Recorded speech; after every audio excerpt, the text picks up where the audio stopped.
예, 이번에는 조금 다른 이그젬플인데요.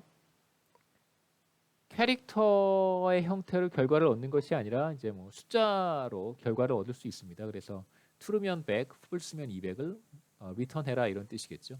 간단합니다. 한번 또 해보죠.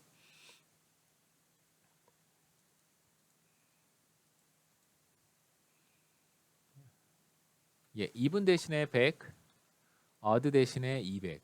예. 그러면 200, 200, 100, 200 이렇게 나와야겠죠. 예, 200, 200, 100, 200.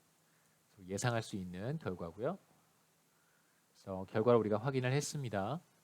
자, 이번에는 교재에 있는 코드를 아주 단순화해서 단계적으로 좀 확장을 하려고 하는데요.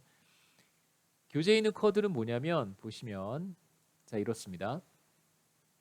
if else 여기서 볼까요? 자, 좀 복잡한데요. 자, 뭐 여러분 with는 그냥 우리가 잠시 이렇게 잊어도 괜찮습니다. 어차피 with라고 하는 것은 각각의 변수에 데이터 프레임의 이름을 일일이 다 써주기 싫어서 사용하는 경우에 보통 쓰니까 잠시 with는 지워놓고요. 사실 우리의 관심은 뭐냐면 if else 나왔고요. 그 다음에 첫 번째 괄호가 테스트할 조건문입니다. 자, 이게 바로 테스트할 조건문이겠죠. 그 다음에 이게 if else가 시작할 때의 괄호인데 끝날 때 괄호가 어디 있냐면요. 끝날 때 괄호가 바로 여기 있습니다. 이게 끝날 때 괄호예요. 그러니까 사실은 우리가 테스트할 이 조건이 true면 2를 return하는 경우고요. false면 다시 if else를 가는 거예요. 그러니까 이런 조건문입니다. 우리가 어떤 조건을 테스트를 해요. 이게 만약에 true면 2를 return하고 만약에 false면 그러니까 왼쪽이 true고 오른쪽이 false라고 생각하세요. 이게 true고 false면 다시 어떤 조건문을 테스트를 합니다. 그래서 이게 true면 2를 return하고 false면 다시 또 어떤 조건문을 테스트를 하고 이런 방식으로 이제 지금 코드를 하고 있는 거예요. 그래서 한번 보시면 day of week이 monday냐? monday이면 monday 경기였으면 81개의 경기에 대해서 일일이 이걸 다 체크업하는 거죠.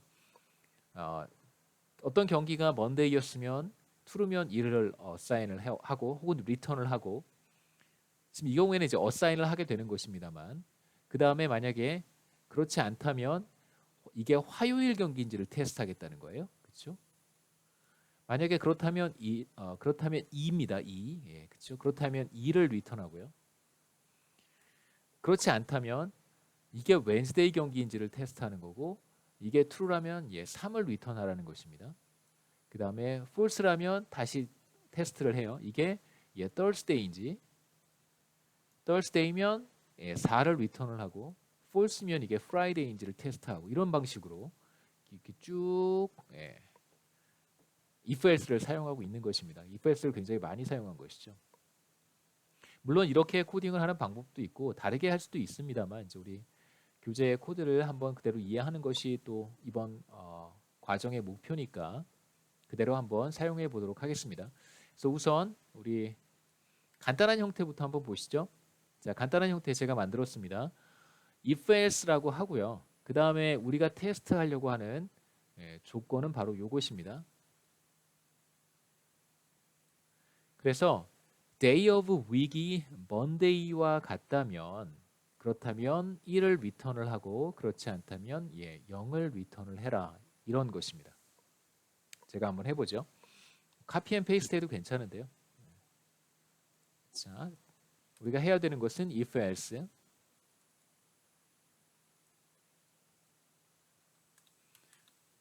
두 번째 괄호는 사실 안 하셔도 괜찮아요. 제가 안 하고 한번 해보겠습니다.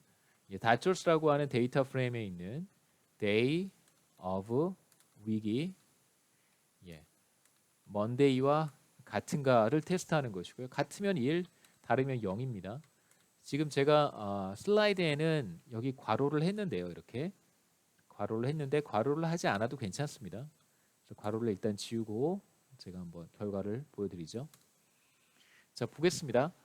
81개의 경기에 대해서 이걸 다 테스트를 한 거예요. 그래서 첫 번째 경기는 기억나시죠? 튜즈데이였습니다. 튜즈데이니까 당연히 0이고요. 먼데이가 아니니까. 그래서 두 번째 경기, 세 번째 경기 쭉 체크업을 합니다. 그러다가 먼데이 경기가 있었겠죠. 그러면 그걸 1로 바꿨어요. 자, 그 다음에 또 체크업을 합니다. 그 다음에 이걸 그 다음 먼데이 경기가 나왔어요. 그래서 1로 바꿨습니다.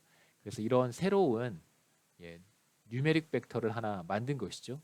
81개, 관측치의 개수가 81개인 뉴메릭 벡터를 만들었습니다. 그래서 뭐 여러분 짐작하실 수 있겠지만 true면 1이고 아니면 다 0의 값을 어사인을 우리가 한 건데, 혹은 뭐 리턴을 한 건데,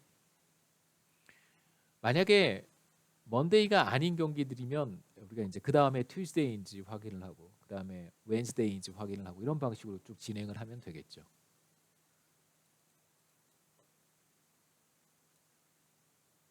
이제 with를 사용할 수도 있습니다. with를 사용하게 되면 이제 좋은 점은 굳이 매번 변수 앞에다가 달러 표시하고 데이터 프레임의 이름을 쓰지 않아도 괜찮으니까요.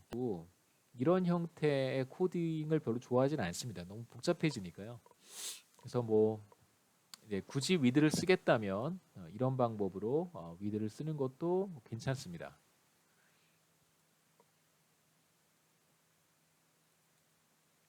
여러분 제가 보여드렸던 결과랑 똑같고요. 그래서 day of week의 크기와 똑같은 사이즈의 벡터를 우리가 얻을 수 있어요.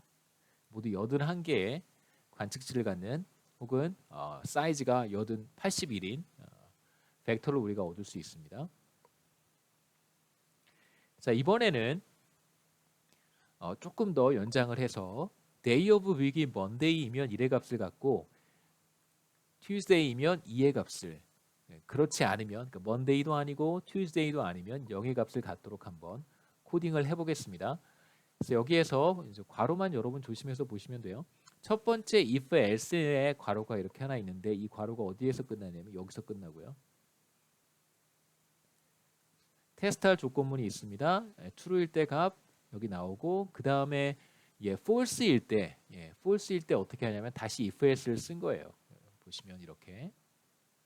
자, 여기 이게 바로 false일 때 수행해야 되는 작업이 되겠죠. 마찬가지로 문자를 우리가 어사인하거나 return하고자 할 때에는 그냥 다운표만 이용하시면 됩니다. 그래서 뭐 앞에 거와 뒤에 거의 차이는 문자일 때는 저 다운표를 사용하는 것밖에 없겠죠. 자, 이렇게 하시면 되겠습니다. 그래서 한번 제가 해보죠. 여러분도 있는 거를 보고 하시는 것도 좋고요. 그 다음에 어떻게 해야 되는지 이해를 하셨다면 보지 않고 하는 것도 굉장히 큰 도움이 됩니다. 앞에 결과는 똑같으니까 이렇게 쓰고요. 그 다음에 이제 여기에다가 뭘 다시 입력하는 거냐면 if else를 다시 써주는 거예요. 괄호를 굳이 안 해도 되니까 if else라고 하고 닷저스에 있는 day of week이 이번에는 equality를 등호를 2개 쓰셔야 됩니다. 그게 같다 라고 하는 조건문이기 때문에. 그 다음에 Tuesday겠죠. Tuesday. 그러면 이게 true면 2의 값을 어사인을 하고, 아니면 0의 값을 어사인해라. 자, 이렇게 하면 되겠습니다. 이게 좀 잘려서 잘 안 보이는데요. 자, 그럼 이렇게 한번 해보겠습니다. 일단 여기까지 입력을 하고요. 엔터를 쳐요. 그러면 아직 if else 구문 자체가 끝난 것이 아니기 때문에 여기에 계속해서 입력을 해야 됩니다. if else 닷저스의 day of week이 Tuesday이면, 그러면 이번에는 2의 값을 어사인을 하고요. 그렇지 않다면 0. 이게 이제 두 번째 if else고, 다시 하나 괄호를 닫아야겠죠. 이게 첫 번째 if else입니다. 그래서 엔터를 제가 치기 전에, 자, 요 괄호와 요 괄호가 하나의 페어고요. 그 다음에 요 괄호와 요 괄호가 하나의 페어입니다. 이것만 조심하시면 되겠죠. 그래서 여기에서 여러분 엔터를 치면 결과가 나오죠. 첫 번째 경기가 Tuesday였고,